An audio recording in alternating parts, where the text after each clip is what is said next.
And I'd like to welcome you to Living Together, Financial, Social, and Emotional Skills for Shared Housing, presented by the Financial Education Public-Private Partnership, or FEP.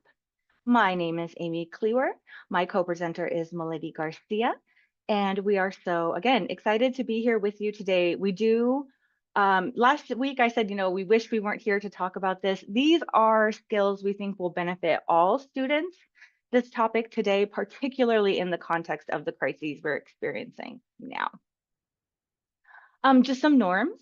I'm gonna go ahead and let Linda go ahead and start with her clock hour information. Linda. Thank you, Amy.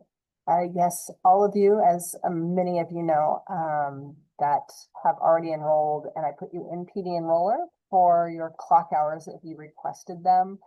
And tomorrow I'll be taking attendance, and it should send you an email that will ask you to fill out a quick survey for feedback, and then you will get those clock hours. And then we will also be putting all the resources, including the PowerPoint, into the attendee page of PD Enroller.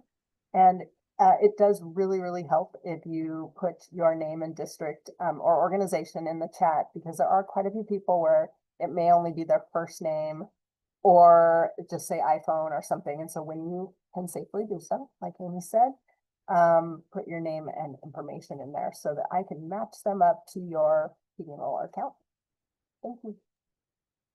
Thank you so much, Linda. We appreciate you. Also, if you're able to, we always appreciate seeing faces during presentations, so turning on the camera is appreciated. We do have a couple quiz activities for you today through Zoom, just some sort of trivia questions. So if you're able to participate in those as well, we appreciate it. Of course, feel free to use the chat. Milady will be monitoring while I'm presenting. I will be monitoring when Milady is presenting, and we'll do our best to make sure that any questions we are circling back to. Also, though, just a friendly reminder, we are not able to really respond to direct messages during the presentation. So if it's an attendance concern or question, the best bet is to put it into the chat. That's just like the recording of everything, and it'll be your best bet for making sure your message is heard and received.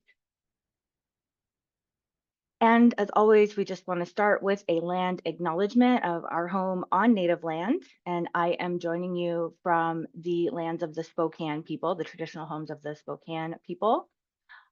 This is a resource from native-land.ca. It's a very beautiful representation of Indigenous nations, their lands, their waters, and we just read their mission to update and replace information that is a continuation of trauma caused by theft, injustice, misinformation, and ignorance. Resonates with our commitment. And this map is a living document informed by the contributions of Indigenous communities, Indigenous knowledge holders, and their stories. It is an honoring of Indigenous resilience, past, present, and future. So regardless of the lands that you're joining us from today, we want to say welcome. As I mentioned, my name is Amy Klewer. I am honored to serve as the K-8 program supervisor here at FEP. Like I mentioned, I'm joining you from Spokane, Washington, where I was born and raised. I am a Pacific Northwest girl, and I tell you, end of April, beginning of May is the time when I am so happy to be back in Washington after 8 years in Arizona, where I did spend the majority of my classroom experience. So my background is in classroom education. I've taught every grade level from PK all the way up to adult ESL, but I spent the majority of my time in 5th grade and in 7th grade math, social studies, and social emotional learning. And during that time, I also did about 6 years of peer-to-peer instructional coaching with our 1st and 2nd year teachers. So that's the experience we try to bring into all of these professional developments as we're creating them and hearing your feedback. My biggest thing right now is gardening. It is taking up so much of my time to have raised beds. I had no idea what a commitment it was going to be. My first roommate was in college. I'm an only child. So first roommate was in college. It worked out okay. She didn't like any loud like food. So that was like our only real conflict. No crunching. That was her biggest thing was crunching. It had a thing for her. And my current living situation is multi-generational living, one of the situations we'll talk about later. I live with my parents. That was my path to home ownership. And they unfortunately had a little health issue the last year, both of them actually. So we've done some caretaking as well, which is another shared living arrangement. They are both doing great now. I'll turn that over to Milady now. Hi, good afternoon, everyone. Thank you, Amy. So happy to be here. I'm Milady Garcia, and I am the Special Population Program Supervisor for FEP. In my role, I support financial education for students who face barriers to accessing not only financial, but all academic opportunities and resources that other students access with ease. I love what I do. In my previous life, I've worked with different social service agencies, providing that language bridge as an interpreter and translator. I am Spanish dominant, that's my native tongue. I am bilingual and biliterate in English and Spanish, as is my coworker, Amy Klewer. My academic background is in early childhood special education, early childhood general ed, and Spanish literature with a focus in Latin American studies. I am joining you today from Mason County. I get to say that now because I moved from Olympia to Mason to my very first own home yesterday. I am very glad and fortunate that we have the technology we have today, so you don't see the boxes that surround me, because it is real. That is what I am dealing with, but I feel so very fortunate. Growing up in the Dominican Republic, born and raised, as Amy, I experienced multi-generational living, and that was my living situation for most of my life. That's very traditional for a lot of Hispanic and collectivistic cultures, to basically stay in the family home, in the family unit, because you save money that way. And that's a big priority for us. We also like each other. We like congregating. A roommate with me could not have a problem with loudness because she would move out, or he, because we are loud people. I have to be honest. We get animated, but I'm very, very happy to be here, and I hope you enjoy this webinar today. Thank you so much. And when I am in Olympia, Milady and I share an office, and I'm pleased to report she's very open to reasonable noises. A little about us, the Financial Education Public-Private Partnership. But again, please just call us FEP. We were established in 2004. We've been around for quite a while. The Washington State Legislature established us to support K-12 financial education. We really expanded, we really expanded in 2022 when again, the state legislature unanimously passed a grant opportunity as well as increased our funding to enabling us to have the staff we have today. So in addition to being year 3 of that grant opportunity, we are also leading the work on the revision of our state financial education standards, which should be on that slide. Fix that for next time. And our responsibilities are to really review financial education instructional materials so we know what's out there, and post those materials on our website, whether it's in the form of those website links or linked PDFs. You can find all of those on our website, which you see there. We also do professional development, which we like the one you're in right now, which we can do virtually or in person.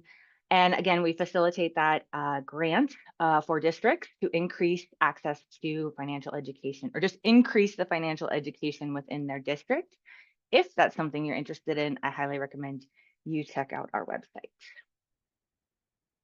And our approach to financial education, we consider very holistic. We recognize that it's really not a standalone subject.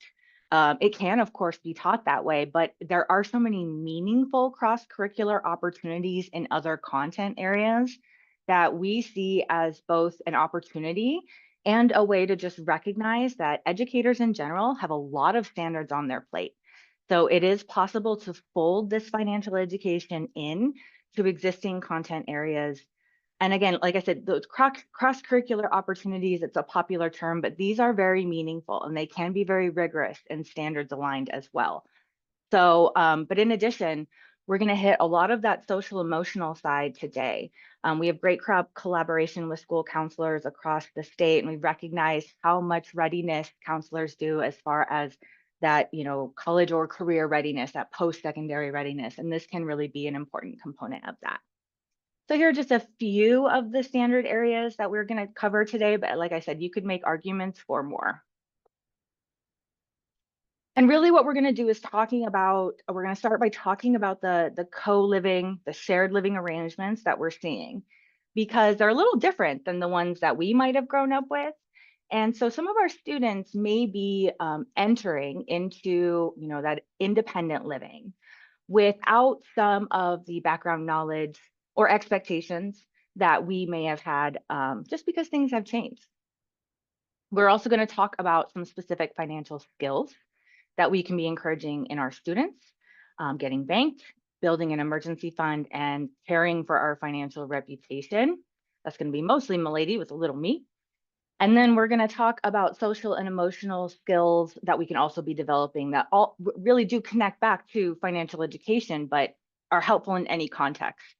Risk management and communication, but specifically communicating about finances, which is something that is not done in a lot of houses traditionally. It's maybe one of those topics we just don't bring up a lot.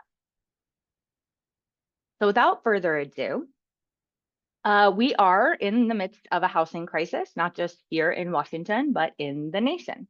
According to our own Department of Commerce, the lack of affordable housing options is an urgent crisis in our communities throughout Washington, not just in our populated metropolitan areas. Essentially, highest level view, our median income has not increased at the same rate of housing prices. That's a fundamental issue.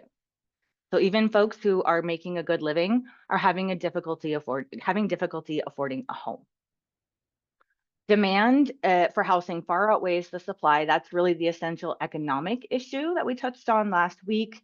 We know that for our low income renters, that is where they're going to find the lowest supply across the state. This lack of housing, this lack of supply, the increase of demand, the income not keeping up with prices is leading to a lot of housing insecurity and increasing homelessness across all demographics. But unfortunately, we are seeing the largest increase in families with children in that 18 to 24 age range. And so again, part of our intention with this is to just recognize that the face of the typical homeless person experiencing homelessness in Washington is changing. It's becoming younger, unfortunately. So again, anytime we can be focusing on skills that we want our kids developing anyway, but that may help lead them towards housing stability, I think is a good thing. Unfortunately, we do have just over 48,500 students in Washington experiencing homeless. That was during last year's school year. And so I'm sure if you are an educator on a site, you are seeing this. We're all seeing this in our communities. I don't think it is, it's something we're touched by, whether we're living it or not. And so just to know that there's a good reason. None of this happens in a vacuum.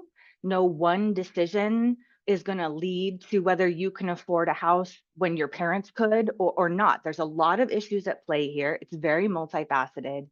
But I think at heart, one of the things we talked about last week is a supply and demand issue. And if you can understand this, I think you can take some of that social and emotional burden off of maybe the expectations around home ownership, right? We have a low supply. We underbuilt homes. We simply don't have enough. The demand for many reasons has gone up. Millennials like myself, we're entering sort of what are traditionally your peak kind of income earning years, ready to approach home ownership, and are finding, that our experience is going to be very different from our parents. Not impossible, just very, very different. And then, of course, we had that rent increase. Now, happily, here in Washington, rent has stabilized a lot. But there's a lot of good reasons why demand is high, and there's a lot of good reasons why supply is low. And I just think we want to remember that. I know myself personally, when I hit 35 and I wasn't a homeowner yet, I felt like I had not achieved an important step on the path to adulthood. And I just want to bring a different point of view. Like I said, none of this happens in a vacuum, and there's a good reason why we're here. Oh, also, it's not just us, whole country, no matter where you go, it's happening everywhere. So, especially here in Washington, but everywhere, we're seeing shared living is increasing. I know I was starting to see this in Arizona, even, maybe like 4 years ago now when I was leaving the classroom. You're hearing more and more about, multi-generational family sharing houses. We're see that happened around the end of a lot of these pandemic era housing protections. But we are also seeing a lot more students going directly into the workforce. And so I think traditionally the idea was, hey, I'm leaving the house, I'm getting a job. And those two things were kind of connected, right? But again, income and median rent need to be commensurate. We're obviously seeing inflation and a lot of other factors. We're in an economically volatile time. There's a high cost of living. 650 for eggs is still the national average. I mean, do I have to say more? But like I said, happily rent is very much more affordable, even for a low income earner in Washington right now than home ownership. However, the other side of that is that we're seeing a record number of eviction filings in Washington. So that's another reason why we want to be bringing this up. Let's prevent our students or our community, whatever the community we serve, from being part of that eviction group if we can. And again, it's not just us. We're seeing this as a national increase in our kids doubling up and then also doing multi-generational living. So we'll go ahead and start with doubling up. I believe we have, let's see here. Oh, one more point here. Also, so shared living, that can absolutely be by choice, right? It can also absolutely be by necessity. And it could be both. Childcare, for example, is so expensive. I can absolutely see the benefit of a single parent, living with family, just for both choice and necessity. And for our young people, like it's fun to live with others. We were chatting about that earlier. I have to kind of go back in my head to when I was like, oh yeah, I want to live with 5 of my friends. That sounds amazing because I'm older and I haven't been there for a while. But it is fun, at a certain age. And you think, yeah, this is definitely the choice I want to make, but we can be informed going into it. All right. So now we're going to go into some of these challenges, kind of talk about some of these more common shared living arrangements. And I'm going to go ahead and turn it over to Milady. Thank you so much, Amy. I appreciate it. So I want to start by talking about doubling up, right? That's something that we briefly mentioned in last week's webinar when we were referring to the number of students that are experiencing homelessness and the fact that so many of them are doubled up. But what does it mean? So basically, an individual or family living with others because of economic hardship or housing loss. So it's, in this case, most of the time, not by choice, right? It is because more necessity than anything else. For a lot of our students that are in critical economic hardship, it can look like couch surfing, and it's not just one person couch surfing, it's an entire family literally sleeping on a couch. So mom, dad, and little ones. So households that are under different circumstances contain adults who could or would choose to live apart. That's according to Cello. So in this case, again, a lot of the students that are in this situation, a lot of the families that are in this situation have issues because they're not having a private space. Sometimes they don't even have a door to close, right? And that presents some challenges, right? There is a very significant lack of shelter in Washington state, a very large number of families that need it, not enough shelters. And that, again, it increases the rate of families that are doubled up because they can't afford anything else. It does allow, like I said earlier, in my situation, families were choosing to be doubled up in multi-generational living because we would save on costs. And it definitely was a lot of grandparents taking care of grandchildren while mom and dad went to work. But the other side of that is like not so positive when the host is expecting you to move on in a month or two and it's month 6 and you still cannot, come up with the down payment for an apartment plus first month's rent plus everything else that you need in order to rent your own place, that causes a lot of difficulties. And we see it in the classrooms, right? When our students don't have privacy to study, to do homework, they'll lose their things a little more. They may not be able to sleep and rest as well. When you're sharing a couch with 3 or 4 other people, it's kind of hard to get a good nice rest. And the toll it takes on the adult is also significant, and the children kind of are in the middle of that, right? So additionally, you don't get to choose what happens in that apartment. If that person wants to leave, or that person says, you know what, I'm done, you don't get to have any rights, right? If you're not in that lease, if your name is not on it, you're kind of out of luck. So it's a lot of vulnerability, and it does impact academic performance. We see our students who are doubled up usually have lower academic performance and higher dropout rates than all other students. So about 76% of our students that are experiencing homelessness are doubled up. That is the vast majority. I spoke about this in last week's webinar, where prior to working with FEP, I thought a person was unhomed or homeless if they were living in the streets. I've educated myself a lot since then, and I understand that whether they have a roof over their heads or not, the impact, emotional, academic, mental, physical, sometimes impact that. Being homeless, whether you're sheltered or unsheltered, are very, very similar. Of course, the worst possible case scenario is being unsheltered. But we have so many of our students that are experiencing homelessness, and thankfully it is sheltered, but I don't want to I cannot stress enough how much this impact their academic performance. And Amy and I were talking about this. It's not only academic, it's also social. Like, they'll be, disciplined at higher rates. They get suspended at higher rates. So it is something that impacts many facets of their lives. Our excuse me, I swallowed down the wrong pipe. Our ethnic communities of students are experiencing homelessness at significantly higher rates, and they're also doubled up at higher rates than other student groups. So we know that our Hispanic communities are doubled up and experiencing homelessness at much higher rates, our Pacific Islander communities as well. And one thing that I wanted to point out, we may see homelessness it may be more visible in urban areas, but per capita, there are more students and families experiencing homelessness in rural area. There's just not as many. Yes. And that is part of the national research highlight that you see there. So we're in places we have low rates of literal homelessness.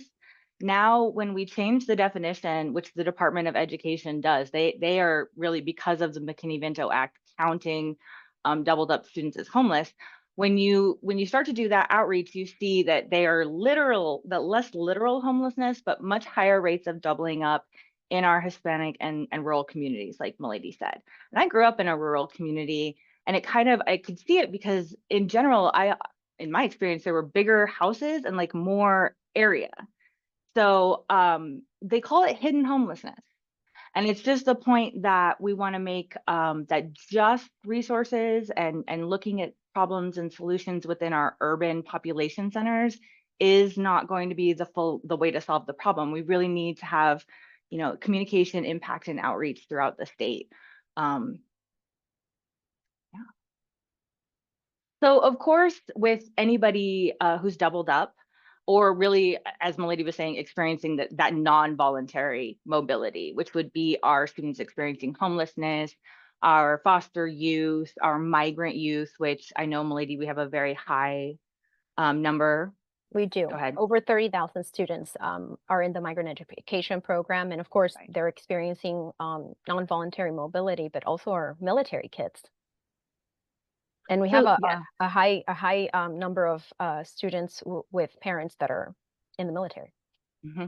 So it's just that frequent moving, which we know we'll see have academic impacts, right? But when you're thinking about financial challenges, when you're building your financial wellness kind of toolkit as a kid by observing what's going around you, you're missing some of those parts when you're doubled up. You have a harder time keeping your money and your personal information safe, more difficult than just from your brother and sister, for example. Again, identity theft, we're going to see higher rates of that in people who are, or anyone living, with people, I would say, non-voluntarily. Also, like Milady mentioned, we have lower rates of graduation that affects your income earning long term. And really, anytime we see children or anyone in that trauma mode, in that survival mode, they're prioritizing the immediate over the long term. Financial concepts like investing or saving can feel so far away that you can't connect with that self. So these are sort of some of the gaps we see and try to support, particularly Milady in her role as our special populations program supervisor. But really,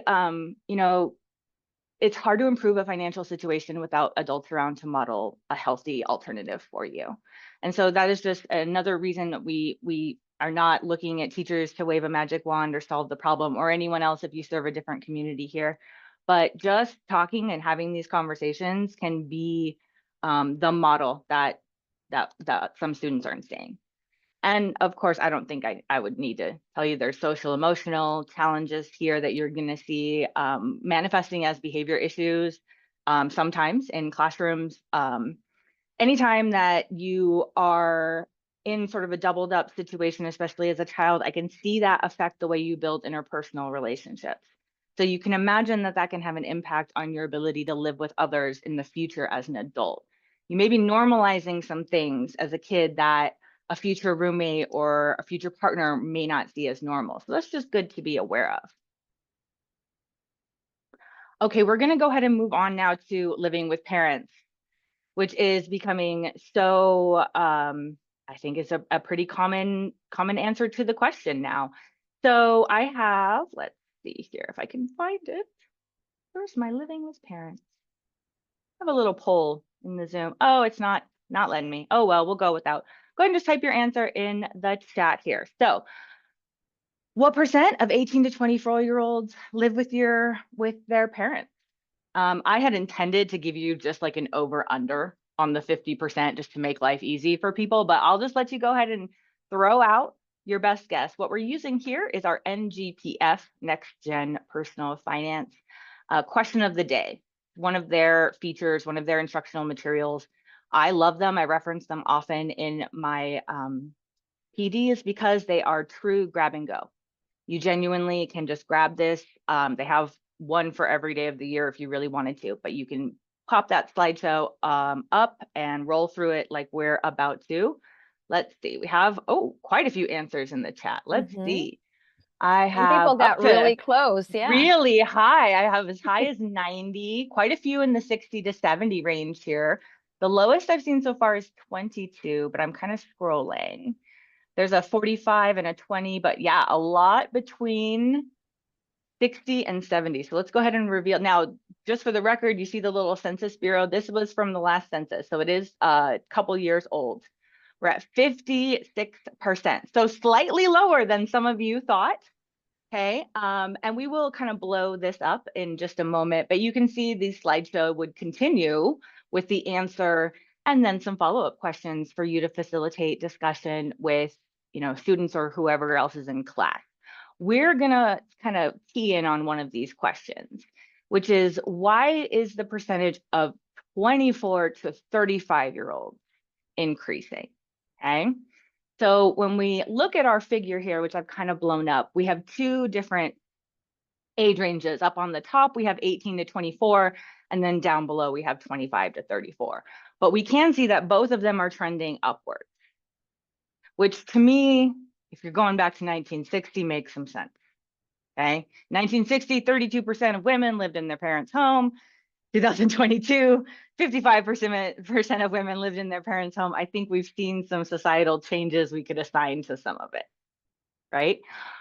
But the 24 to 34-year-old range, that's a little bit more interesting, right? I mean, like, it's normal for you to live in your parents, I think, right out of high school or whatever while you're making during your education.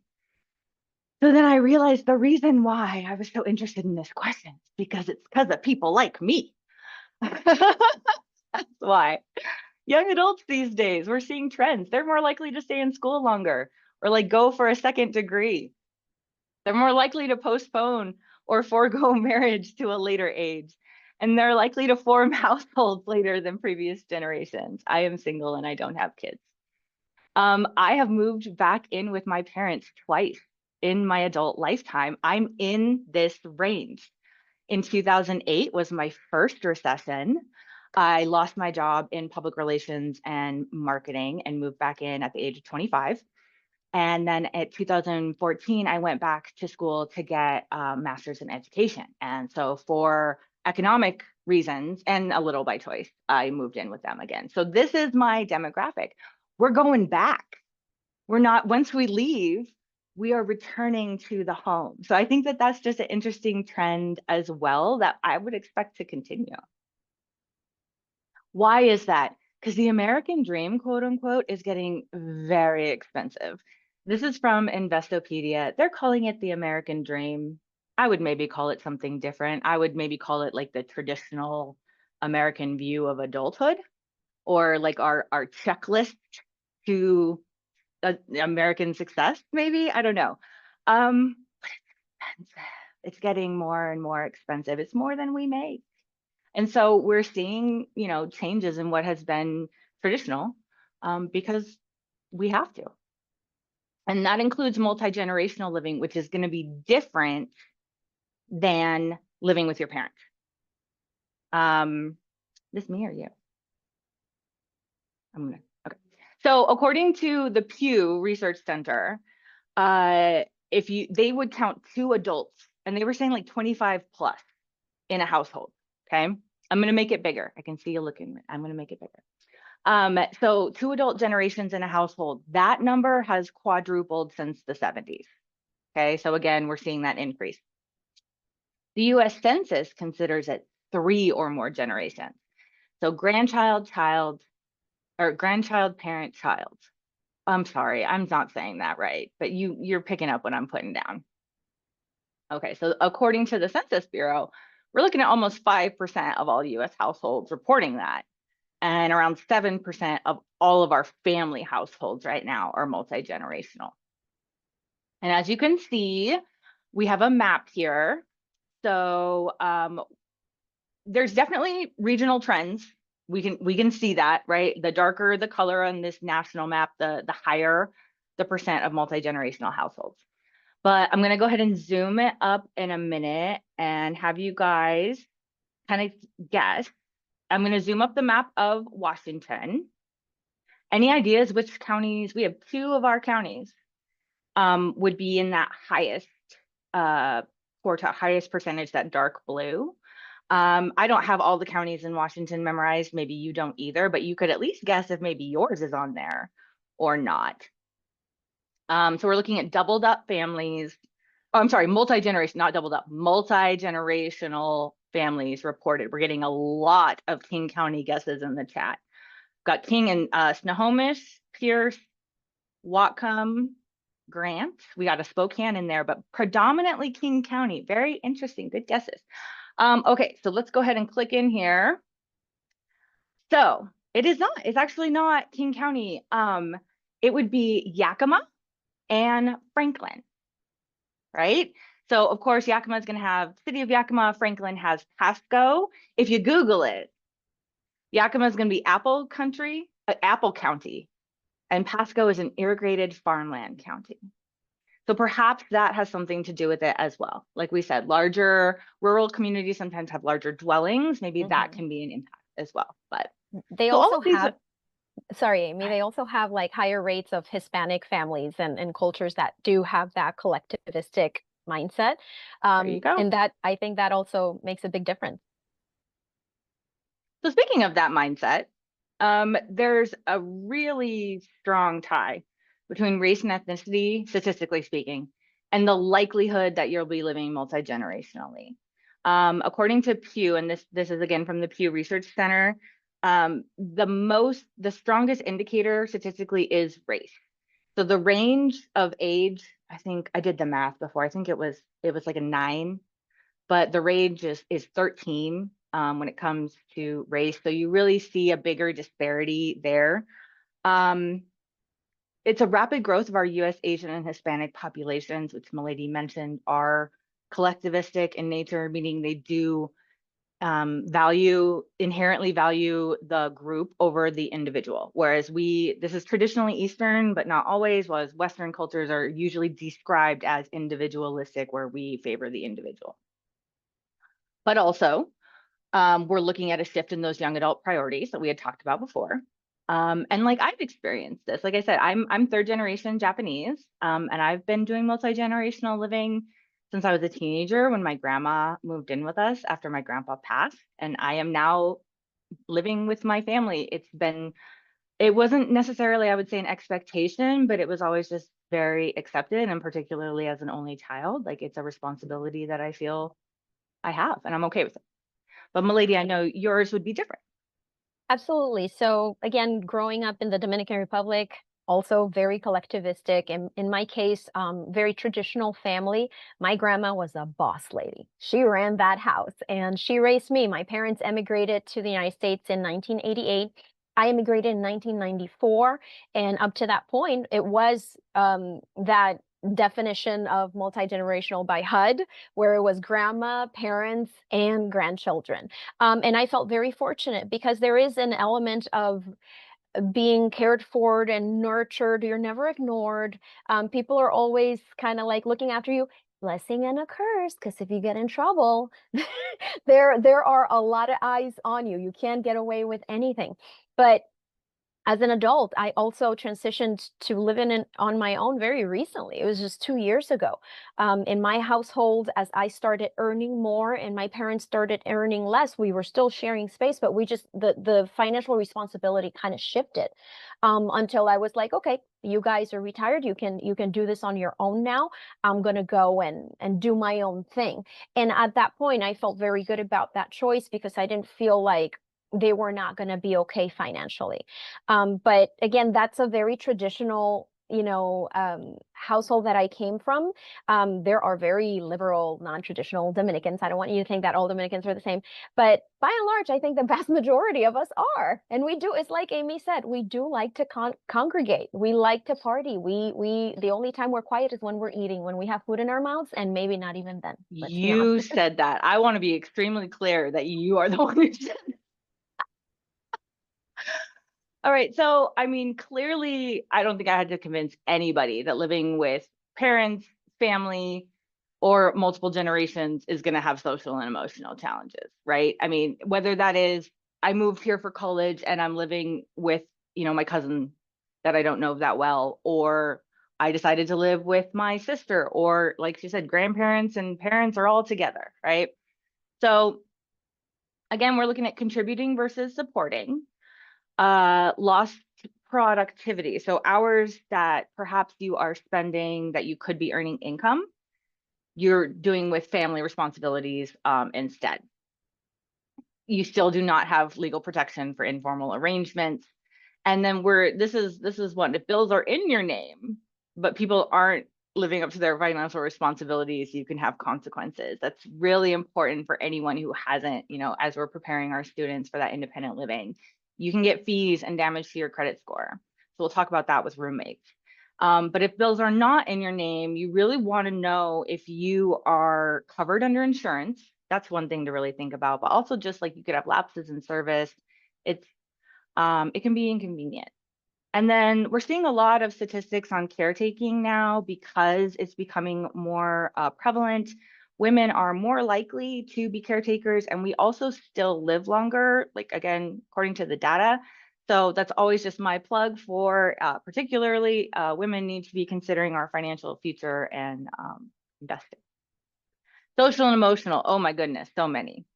But really, we know family relationships are very complicated and dynamic. One thing I would want to touch on is that we see young people sometimes stay young. And by that, I just mean that if you're not leaving a family environment, sometimes it can be hard to grow past that role. And so you'll definitely see that reflected. That can cause issues when you're now moving in outside of the family. So again, a social emotional side of it to consider. And also, I think that when the older the generation, the more gender expectations that there may be, which when you look at younger generations it can be drastically different. So that's another point of what we normalize and what we see and absorb that we bring into our next living situation that we just want to be aware of. We're going to just basically touch on roommates because a lot of it digs in just a little bit, but I'm just going to go ahead. I should have this one working for me here, but we'll stay. Okay, hopefully it worked. If you live with friends, you should have a poll there in front of you if your computer is handy. If you're living with friends, agree or disagree, expect every one of their flaws to go up by a multiple of at least 5 times. Would you agree or disagree with that statement? If you live with a friend, I taught the youth, guys. No apologies for the typo, but if you live with a friend or friends, expect every one of their flaws to go up by a multiple of at least 5 times. So while you're kind of giving that answer, we're just going to kind of look at the financial part because we're going to cover the social emotional side of living with anybody in just a moment. But really, this is just picked from some of our previous ones. Keeping your money and PI safe, protecting your identity, making sure you're contributing and not supporting unless that's a pre-arranged agreement. Making sure you're living with people who are going to, keep you productive as far as income earning. They're going to keep encouraging that. You want to keep job and, leave it at that. Again, legal protections. And again, what bills are in your name and what aren't? What consequences could there be of that? So I'm going to go ahead and end the poll and share the results. So hopefully you're seeing it now. It is totally anonymous, but we're at a 77-23% split, which is really awesome because I feel like seven of us had really great roommate friend experiences, and I'm so happy for those people. I think, we have a romanticized view of it. I think I said Milady, like, not everything is Friends, the TV show, right? Right. And so just having that awareness, conflict is going to happen. How we approach that conflict, especially financial conflict, can keep our living situation peaceful. All right, Miss Milady. Yeah, so I want to talk to you about the importance of being banked when you are transitioning to paying bills, right? Transitioning into adulthood, whether that is multi-generational living or if you are living with roommates. It is so important to have an emergency fund and to understand how credit works, because credit does impact whether you can even rent an apartment or not. And we're going to talk about home ownership and the significant impact it can have on that as well. But one of the things that it helps us do is it gives us the ability to mitigate financial risk. That is, of course, the emergency fund, and move towards housing stability. Why? Because we're able to show our landlords or the lending organization that we're going with that we have a good financial reputation. We pay our bills on time. So I want to talk to you about 2 definitions here: being unbanked and underbanked. When you're unbanked, it means you have absolutely no account, either checking or savings, in with a financial institution at all. When you're underbanked, you do have access to checking and savings accounts, or you do have it, but in the past 12 months, you've used at least one of 8 non-bank financial services. Right? So why is that a problem? The problem is that there is a high cost for accessing those services, and it really does not matter whether you're unbanked and underbanked in this case, because again, these financial transactions are going to have significantly higher costs. What does that look like? So when you are paying for money orders, there's a fee for that. When you are getting your paycheck mailed to you, a physical check, and you're cashing that at the check cashing place, that percentage that they take from that check could be anywhere from 5 to 10%. When you're sending money back home, like my family was for a long time, sending money back to DR, that also has a that is probably one of the highest ones. They charge so much money if you're not banked, right? Now, the other big one is the ones where you're accessing credit alternatives, right? When you're using rent to own services. And then that can be very attractive to a young person because they could finally have that, apartment or that living room or that space that they're occupying, decorated the way they want, and for a very low monthly fee. What they don't realize is that, one, you don't own it, and two, the interest rates are exorbitant. Payday loans, another one where it can be very comfortable to just go in there. Usually these are people that look like, you, and they speak your language. They're from the community. So that makes you feel at ease. Whereas if you go to a bank, you may not feel as comfortable. Seems very easy to access that loan as long as you pay on time. If you do not pay on time, we're looking at 400% interest, which is insane. Pawn shop loans, car title loans, tax refund, anticipation loans, same issues. What happens if you don't pay on time? Emergencies happen. We talked about that in our previous webinar. They don't ask for permission. They don't ask if it's a convenient time for you to have this emergency. It just happens. And that's how they make their money. So they're kind of betting on you not making that payment. A lot of our unbanked and underbanked families nationwide and in Washington are the same demographic, sadly, as our unhoused families. So most of them are families of color, and most of them have lower academic achievement. The vast majority of our unbanked and underbanked households in this nation do not have a college degree. So that's also important to know how it just impacts so many different aspects of your life. And the latest data is actually underbanked, or I want to say a large percentage don't have a high school diploma as well. So we're looking at that statistic. Thank you, Amy. That's very true. Okay, so what does a bank account help us do, and why is it important for us to have it? For not for us only, but for our students to know, particularly when they are thinking about transitioning into adulthood. So as Amy mentioned earlier, your information is safe, your funds are safe, right? Up to $250,000 of whatever money you deposit in that account is insured by either the FDIC if you're with a bank, or the NCUA if you have an account with a credit union. There are now greater and greater financial institutions offering low-cost access to funds. So the penalties and the fees for accessing or having a bank account are significantly lower than they used to be. They can also help you with fraud detection and give you support if somebody does this happens. Like I tell people, scammers, all they do all day long is think about how to steal your identity and how to get your money. That is literally their jobs. They're getting savvier and savvier, and it's good to have that support from that financial institution kind of looking out for you, right? They give you access to free financial services and information, so you don't have to rely on those check cashing services. You get your check directly, deposited into your bank account. You don't have to pay that fee. Online bill pay, if you have a bank account and you link those utilities to that bank, they can just take that money out. No need for a money order.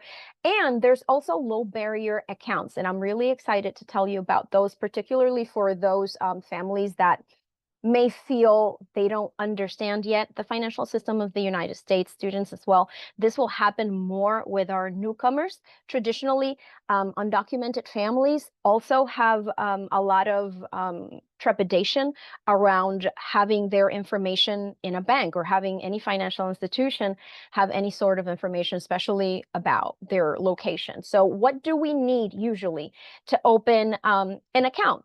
I'm sorry? Oh, sorry. Yes, I forgot this animation. This is the trick with animation, guys. They're very interesting, but sometimes I kind of skip a beat there. So interest-bearing accounts. Option and the ability to have a savings account. For a lot of people, they don't take advantage of that because they may say, oh, it's only like I'm only making 0.5%. I'm only making 1%. It doesn't matter. You didn't have to work for that money. You are making some money, right? So why not take advantage, even if it's a few cents here or there, a buck here or there, right?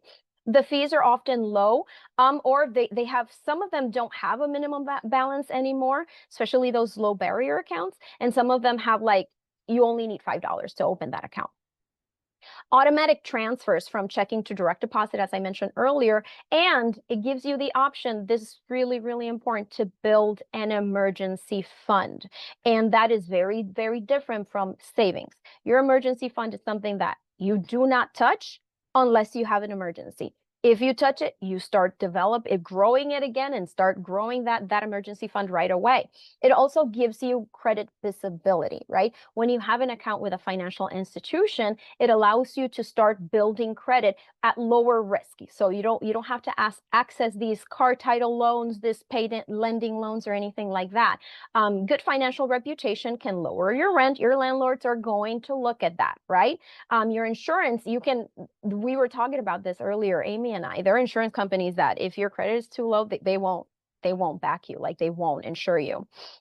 And caring for your credit score is the first step to home ownership. That is a huge part of whether you're or not you can afford that mortgage. Like if otherwise it might be unrealistic for you to own a home or to make that payment every month. If your credit is too low, you may pose that financial risk for that lender. They may say, you know what, I'm going to make it real hard for you to do this.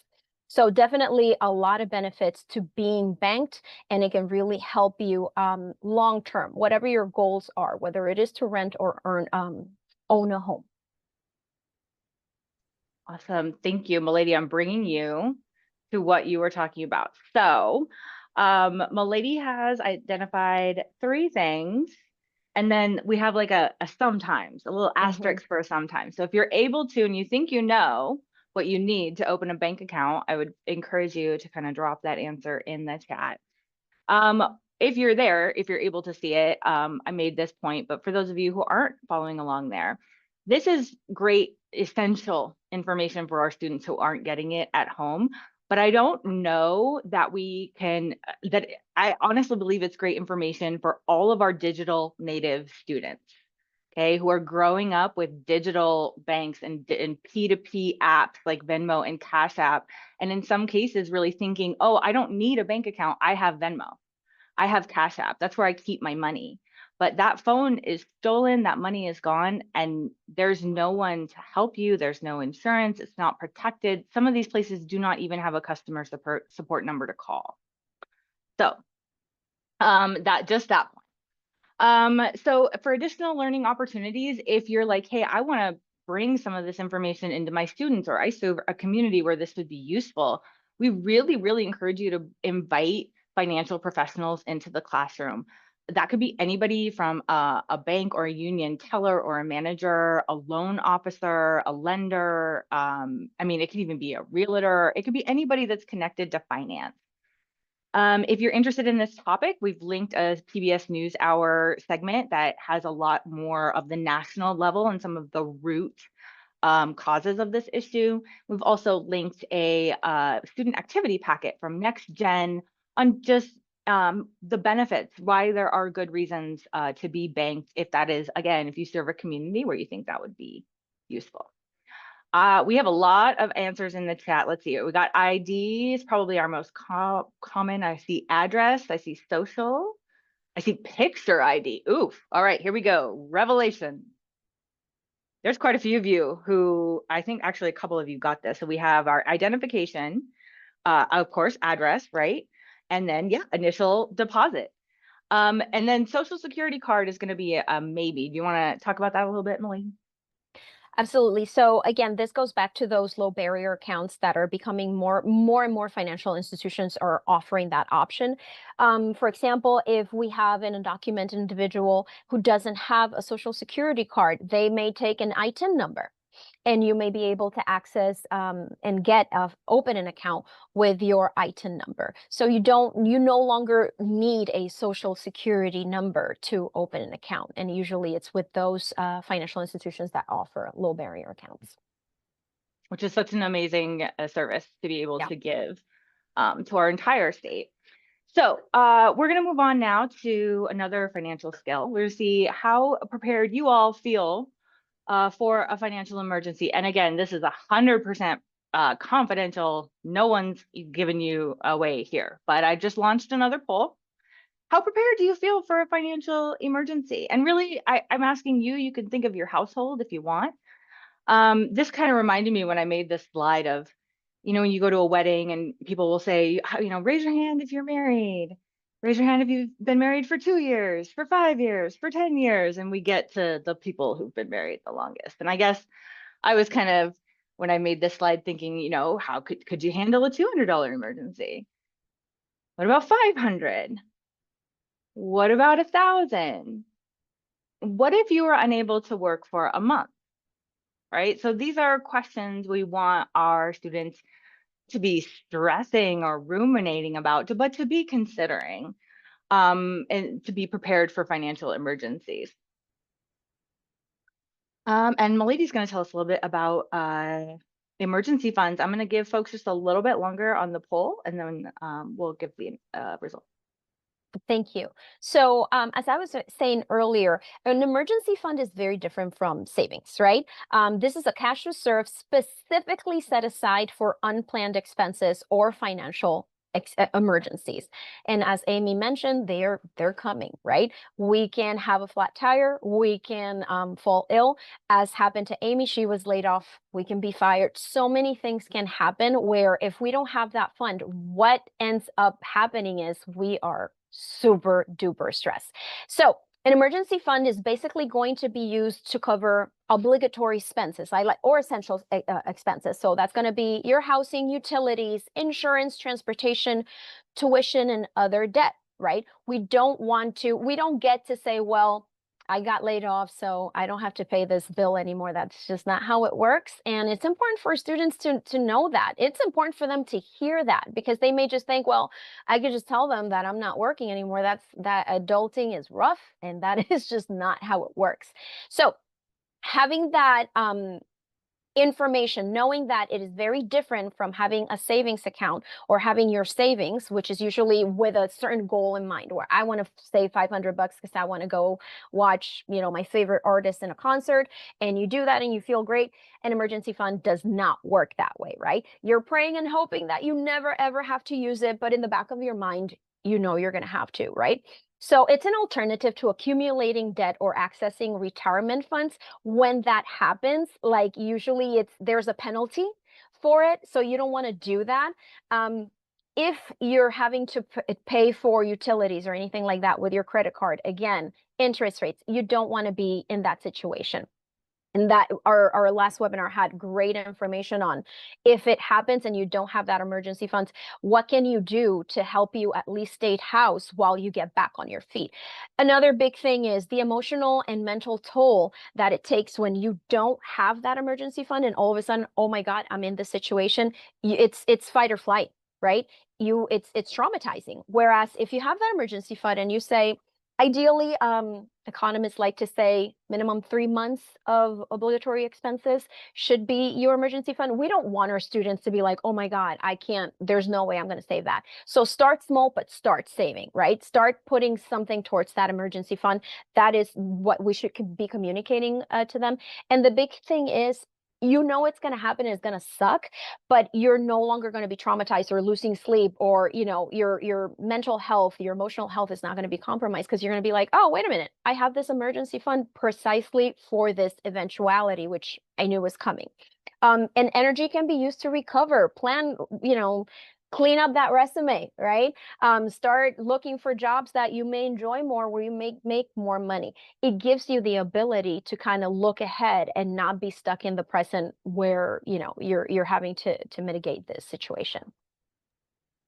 I love that. I think it's such an important point. And this is where we can see some of the social and emotional skills we've been trying to encourage in our students. Give them an example of how we work through things using these skills. So when you're developing your savings, your emergency fund, I have an emergency fund right now for the first time in my adult life. I am what would be called a spender, not a saver. Okay, I've had to really work hard and use some of the strategies we're going to share to build that fund. Part of that was a conversation with myself to decide, how is this different from saving I've done in the past? Because before I save, like Milady said, I save it for a goal, hit the goal, spend the money, start saving again, hit the goal, spend the money. That's not the purpose here. That's not the cycle. So, and then once I have my head wrapped around that, I also have to have a conversation with myself where I know myself, I'm aware, and have the self-management to say, when will I use this? Right? Like my lady said, Beyonce tickets? No. my car brakes went out? Yes, because even when we've, I have it, right? I've spent the time saving up this money. Allow yourself to use it when you need it, right? There's a real social and emotional component here that we can, sometimes it's hard to give concrete examples. I feel like that's a great one. So we went ahead and referenced a guide, really a web page from the Consumer Finance Protection Bureau to talk about building an emergency fund. So if this is something you want to kind of dig into, it gives several strategies, and I'm just highlighting two that are my favorites here. One thing I like about this resource is the way they kind of introduce that we've all experienced unexpected financial emergencies, but the last one they listed is a damaged cell phone. And I thought, oh, how brilliant. You gave me one my students could actually connect to. Thank you. Because again, we're trying to get them to connect with that future self and to plan for the emergencies, but it is hard, especially for our kids who went through the pandemic. So anytime we can give them that concrete example, you dropped your phone, someone stepped on your AirPods, right? Because that's a very realistic $300 emergency fund that we can use as a stepping stone as our responsibilities get larger, right? So does our emergency fund.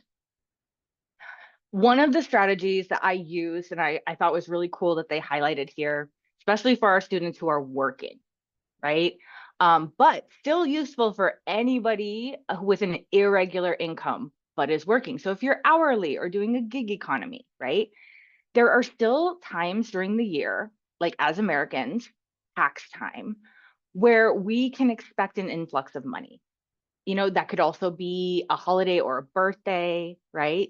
You could graduation. For some people, you're going to receive money. Take some of that money, have that opportunity, commit to not spending it all or just saving it all, and put a portion away for emergencies, right? Break glass when needed style emergencies. So there's a concrete strategy we can use. I also love the idea, another strategy of encouraging our students to save through work. Because now we're opening up that conversation to pre-tax deductions and our investing in our 401k. So there's a lot of opportunities there. But also, many employers allow you, if you're direct depositing, to put in more than one account number. So you could put, 80%, 90% of your income into your checking account and just automatically that 10% goes into an emergency fund, right? And then it's just like that pre-tax deduction. I don't even miss it. I didn't even know it was there. You know what I mean? So it can be a really awesome way for those of us, particularly who are a little more on the spending spectrum side of the spectrum, to trick ourselves into helping this become a habit. Did you have something you wanted to add, Milady? Absolutely. And one of the important things, especially for students who are sharing, living with either doubled up, multi-generational roommates, it gives you the opportunity to have your money saved. Emergency fund does not mean, oh, if it's an emergency, I need to have it in that coffee can. No, that's not at all where you want to keep it. You want to make sure it's in a bank, right? Bank or credit union. We want to make sure our students don't put it in a prepaid card. It may occur to them, especially if they're unbanked or underbanked, and that's how they do their financial transactions, to have access to that ATM. You don't want to do that because it's not insured. We mentioned earlier, if your money is in a financial institution, up to $250,000 of your funds are federally insured. You don't have to worry about whatever happens. But if it's in a prepaid card, if you have cash, if you have PayPal or Venmo or Cash App, that's your money's not insured. So anything can happen, especially the likelihood if you have cash and you're living with other people, it's just a bad idea. It's just not a good idea. Imagine how mortifying it would be if you think it got stolen and you just misplaced it and then you find it and you accuse people. It's a mess, guys. Oh, So that's such a good point. I mean, among let friends or anybody, it's not a great idea, right? I've seen it happen. I've seen it happen in my Mhm. household. And I was like, oh my God, I can't believe this is going on, but it's real. So we want to Yeah. encourage our students again to have not only their, income from their jobs, their savings, their emergency funds should be in a financial institution account. Thank you. Yep. I went ahead and ended the poll. No, thank you, milady. I went ahead and ended the poll. And this is great. We actually kind of skew towards the larger numbers. We have our higher percentages, quite a few 7 and 8, I think would probably be our highest represented numbers. So good job, guys. That's awesome. If you are not feeling prepared for a financial emergency, just, excuse me, maybe some of this information will be helpful to you if you want to start moving towards that goal as well. One of the things that's been amazing for me in this job is how much I have learned just helping to educate others. And I do think that it is a real benefit of bringing this into your students if you have the ability and you're willing to learn with them. As with anything, sharing our mistakes can be both powerful relationship building and really setting the stage for classrooms where we can be open and make mistakes and grow. So little push, little, for that. And then of course we want to talk about caring for your financial reputation, right? Because that is really kind of the vibe, if you will, the generally held belief about the way someone manages their money. And our students, for example, teenager is going to have like a financial reputation maybe with their friends, and then one with maybe their siblings, and then one with their parent. And that is, none of them are going to be connected or related at all. They're all going to be different, right? So, but when we get into the living situation, especially as we get towards some of those, adult steps, our financial reputation becomes pretty important. And our credit score is just one measure, but it's again, the most critical measure, the most commonly used measure. It's what our creditors, anyone lending us something, is using to determine how likely am I going to be paid back on time and within the terms of the agreement we made, right? Pretty simple at its core. We can check our credit information with credit reports, right? So they're going to that's how we access the information, is through reports. And there are those 3 credit reporting agencies a lot of us know of: Equifax, Experian, TransUnion. They all work a little differently. But that's not the score that's used the majority of the time. 80 to 90%, when I'm opening that Sephora card or trying to buy a car or signing up for internet, they're using the FICO, or that Fair Isaac Corporation score. Okay, so it's a different mathematical formula, but their biggest weight is payment history.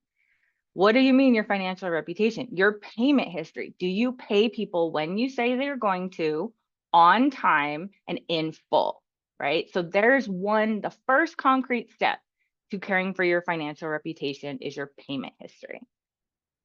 And I can hear it already. I could hear it with my middle schoolers. I'm too young to worry about credit. I don't want to use credit. I'm not using that. That's really bad. This is not for me. Doesn't have anything to do with me. I'm not going to open a credit card. Okay, let me explain to you the many times that this would be to my students, of course.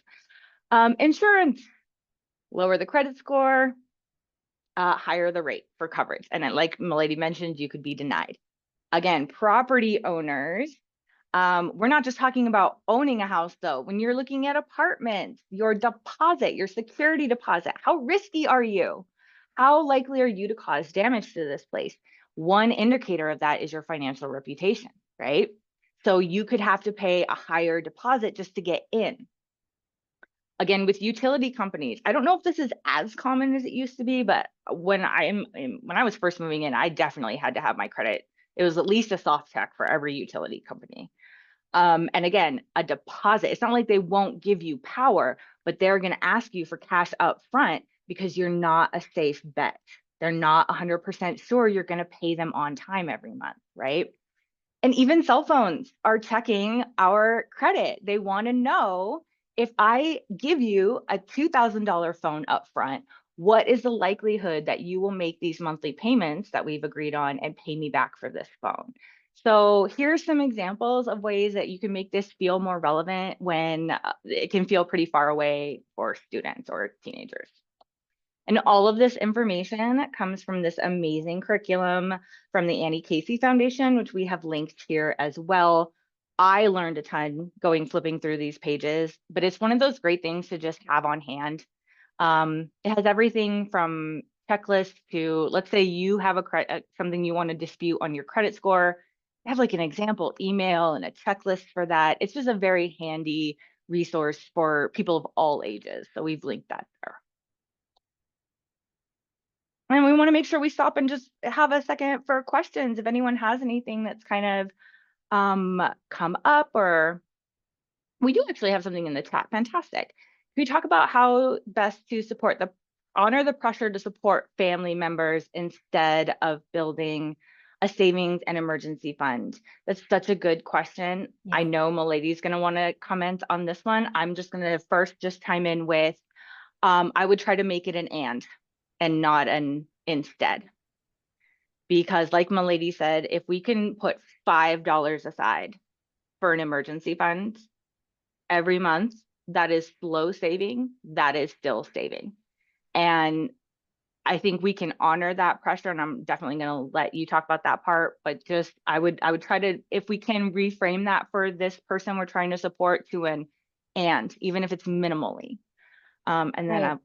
yeah, go Yeah, ahead. it can be really difficult, especially for those cultures that have those, community-based approach, even with finances. And it is just kind of assumed that if somebody falls on hard financial times, you're going to be there for them. As an educator, you care about your student and you want them to take care of themselves. But we want to be careful of, respecting that boundary, respecting that culture and those cultural norms. One thing that I will say is, and I got this from one of the financial education curriculums. It's from OISTA, and it's called Building Native Communities. One that is a very, Native communities. Every tribe is different, and every nation has a different identity. But by and large, they do have more collectivistic, traditional values, right? And one of the things in one of those chapters, they talked about, well, now you're making an income, and people or when you get your what's called 18 money, some tribes, not all nations, but some of them, they do get a lot of money, right? When they turned 18, all of a sudden you have all these relatives and friends coming because they know you're about to turn 18, and everybody wants to kind of, be your friend all of a sudden. And it's very tempting to just give money away or spend it all. If you have a plan for that money, right, and you're being financially sound, and you're an educator who's helping these students make wise financial decisions and teaching all these foundational skills, one thing that you can do is say, include them in your financial plan. And when I'm saying them, include your family. Tell them, hey, I'm working, or I'm having this income coming, but I have a plan for it. And I would love it if you could support me with it. I may be able to give you some support, but I also don't want to deviate from this plan I have. So I really like Amy's response of, it doesn't have to be an either or. You could do both. And the more that they know about your plan, the more that your family and your community knows, hey, this is my savings goal. I want to get a car. I want to buy a home. I want to start my own business. I also want to be able to have that emergency fund for a rainy day. So it may seem like I'm having all this money now, but it's actually money that I'm setting aside, and I have a plan for it. That could be very helpful. And I hope that helps. And I think just building off of that too, Milady, an emergency fund benefits the whole if this Absolutely. individual is primarily supporting the family. That emergency fund is not just for them, it's for everybody. If one That's a good person's point. income is dependent, what happened if that person gets injured? So, we again, yeah, like Milady said, I hope that's helpful. Mhm. And if anyone else has any more questions, please keep them coming in the chat. We have about 20 more minutes together, and we're going to use it to talk about some of these social and emotional skills. And we're actually going to talk about carrying the load. And I think, Emily, we're going to circle back to some of these topics as well. And then, Milady, if you could pop into the chat, Shannon has a question about that OWISA curriculum as well. We'll get that answer for you, Shannon. All right, so I chose skydiving very specifically for this picture because it is the most ridiculous assumption of risk that you can take. It's perfectly safe in the airplane, yet you are going to fling yourself out, right? So this is an example of when we accept a risk, right? But it's not our norm. So I'm using it to kind of introduce our conversation about identifying and managing risk as a social emotional skill, but also as a financial skill. We list this in our financial education standards. As at kindergarten, we want kids understanding that risk is any situation that could cause me harm. That harm could be financial, could be personal, emotional, physical, right? Wearing the helmet is a great example. Okay, but we're trying to avoid that risk. We try to avoid that harm. I listed a couple of our state cell standards here, and I think the one that I really love is this social management. I always found those social skills to be more difficult to kind of explain and teach than the self ones. But being able to distinguish between a healthy relationship and a risky relationship, right? How beneficial can that be for when we're in shared living by choice? So that's a little bit, I'm going to give you some ideas for some classroom activities that you could do. And again, I recognize we do have some people who aren't just classroom educators. You could bring this, I think, with some adaptations to your communities as well. But we're going to go ahead and focus on 4 strategies for risk mitigation, or just like minimizing the impact of it. We could reduce it, great option. Transfer it, which almost always is going to be like the insurance conversation, but it can also be kind of funny if you think about it, like you're just pushing it onto somebody else. Avoiding it or accepting it. Okay, so if we are like explicitly explaining this to students, I think about how I would have been talking to my kids in my classroom, and I would have been like, wow, we're really just going to accept this risk right now, huh? You know, like it can give them a different lens to view some of the behavior by. So one way you could do this is by playing sort of like a red flag, green flag kind of game. And I would have really liked to put emojis in here because I think those resonate more with students, but I wasn't able to. So just asking, hey, what are some behavioral sort of green flags from somebody you'd want to live with? Let's just have this conversation. Let's talk about the kind of person they are, the kind of habits that they have. And what would we call maybe a red flag? Red flag doesn't mean like absolutely not. Red flag's just like, whoa, let's take a look at this. This is cautionary. Okay. And of course, you can adapt that however you want. Some people like beige flags, they're just kind of neutral, like not really a big deal. So this would be a great conversation just to have discussion based. And again, you can kind of look at it from personality, attitude, habits, however you want to. We went ahead and just kind of created some examples for you of what we thought would be green flags, like, hey, steadily employed, right? Having rent money. They pay their share on time. They don't fight you when it comes to making sure you are protected with insurance. That is such a big deal. They respect boundaries. I put this in here that they fight clean in the way that I always say conflict is unavoidable. It's how you approach that conflict that is really going to dictate what happens next. So somebody who, can go to separate corners and then come back when we've calmed down versus, things escalating would be ideal. Red flags are going to look different to everybody, but I do think that unemployment, more lack of interest in employment. I think an attitude there would be something we'd want to look at. Gucci taste on a Gap budget, which thank you, milady, for that one. That could lead to problems if you can't support it. You got to make choices eventually. Do you want to be on the wrong side of that choice as a roommate? Anytime anyone answers a call from a collection agency, I would really, really, really, really, really think hard about living with that person. The demonstration that they don't meet financial obligations. We can always change and grow as people, but just awareness that that's a risk. Unhealthy relationship patterns and that financial reputation among your friends and family, right? What are your friends going to say? What is your family going to say? If someone says, oh, really? You're going to go live with them?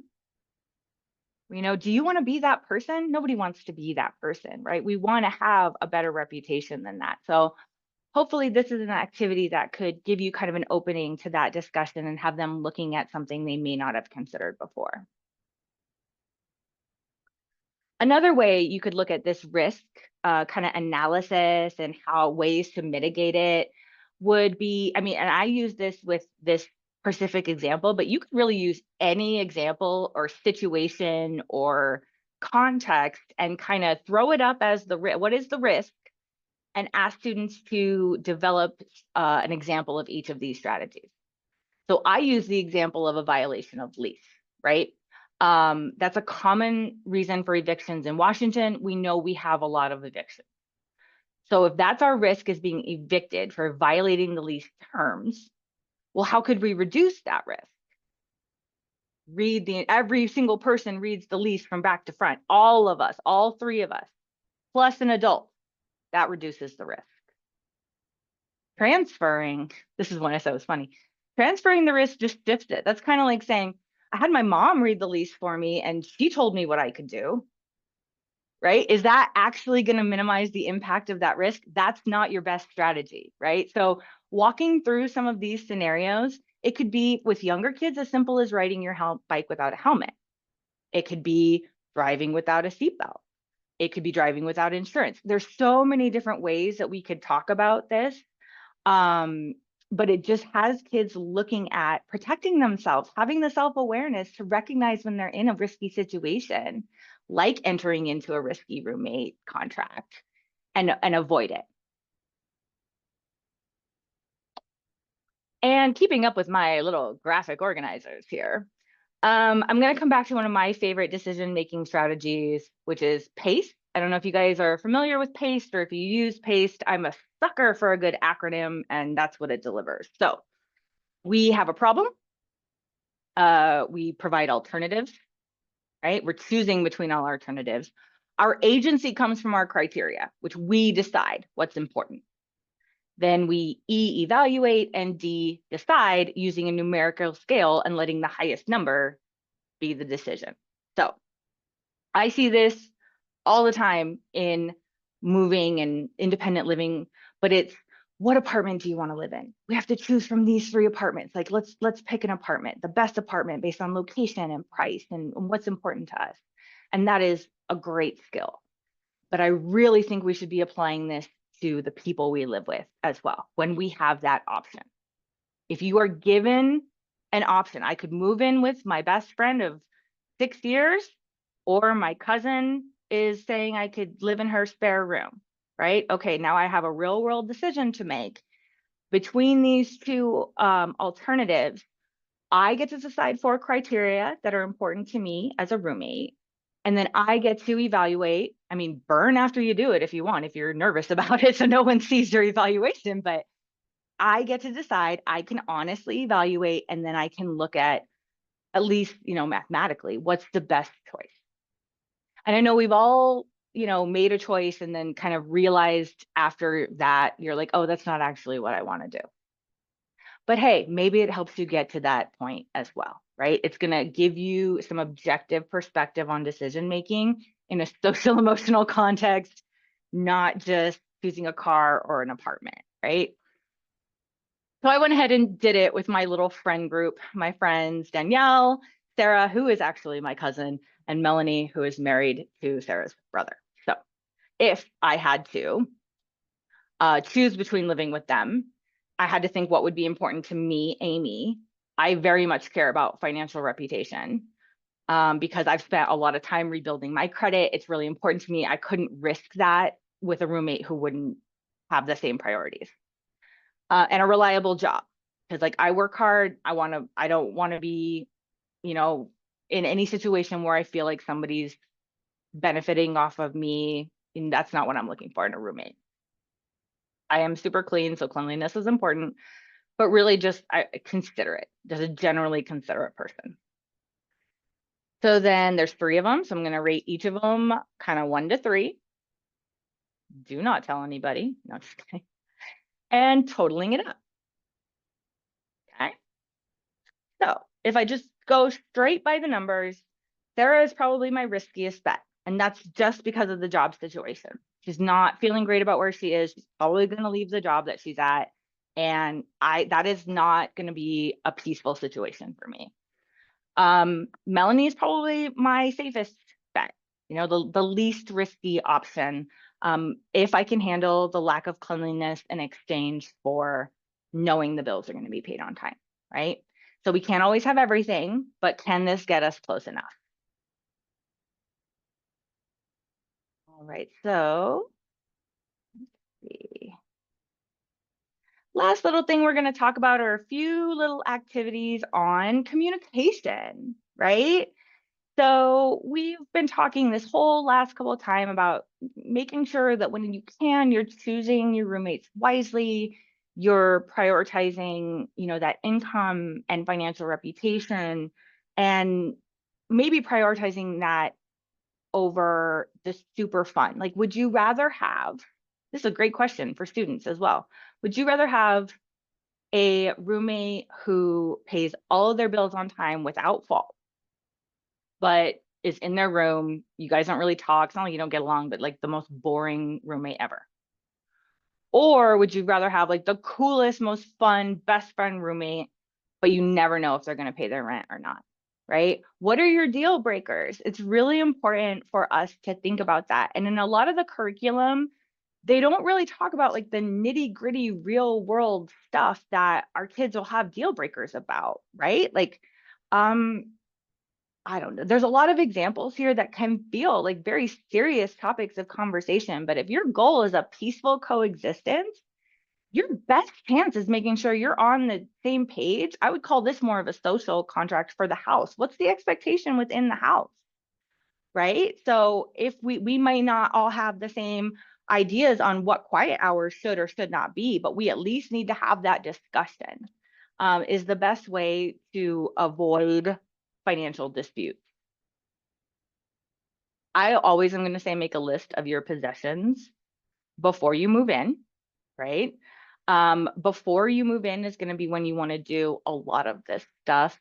And we're going to talk about landlord and management communication on the next slide. And that was due to feedback from last week, which we were with somebody who stayed after and chatted with us to just think about that point of view as well.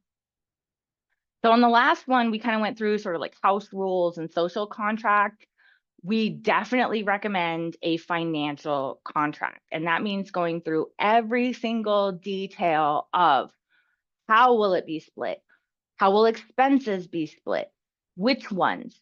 Who will pay them? When will they pay them? How will you pay each other? Every detail gone through and written down to avoid that is our best chance at avoiding or reducing these financial disputes. Oh, and then this kind of connected back to the question we had earlier. I think it's a real good social emotional practice for students to be aware that managing a home, whether it's an apartment or a house, whether there's 2 people or 18 people, it takes different energies. It takes different types of effort to share the load. There's a physical load, there's a financial load, there's a mental load, there's an emotional load to managing the house, managing the property, managing the bills and the people inside of it, right? So it's really good to be aware of where your strengths are, the self-awareness to know, hey, like this is my strength, but also the awareness to know when you are taking on too much of this load, right? If you ah, hopefully it comes more in adulthood when this is more of an issue, but right, particularly for that financial load, right? And ideally in a home that is shared, that pressure is spread out a little more equally. So if we can just have this perspective and just encourage to kind of look and in our own personal lives as well too, right? I need to make sure that I'm not carrying an entire load as an adult to have a healthy mental health as well. So just something to consider. And then our last little slide here is again that landlord and management sort of communication. So I kind of went and looked for the most common reasons that people are getting evicted. And that would be not paying rent, violating the lease, damaging the property, or engaging in illegal activity. Most common complaints tenants have with their landlords or management is about maintenance and repairs, invasion of privacy. You have rights there. 24 hours is the law, and then getting a deposit returned.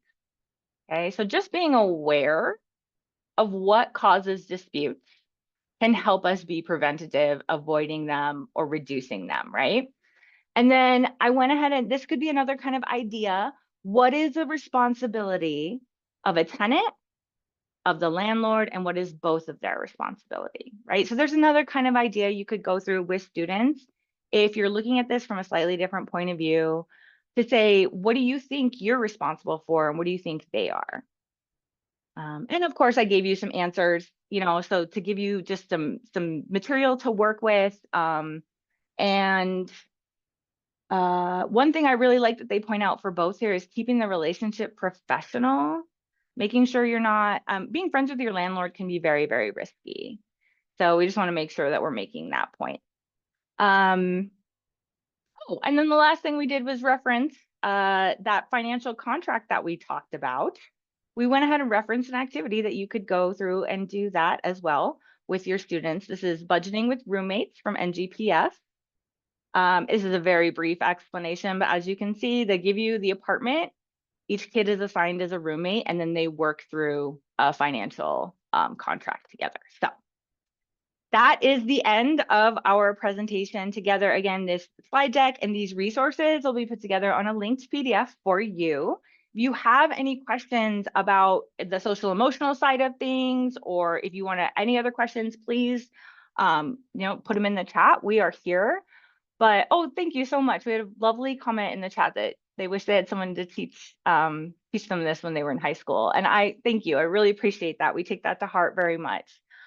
We have one more session next week with the Washington State Department of Financial Institutions. We're going to be talking about scams or smart businesses.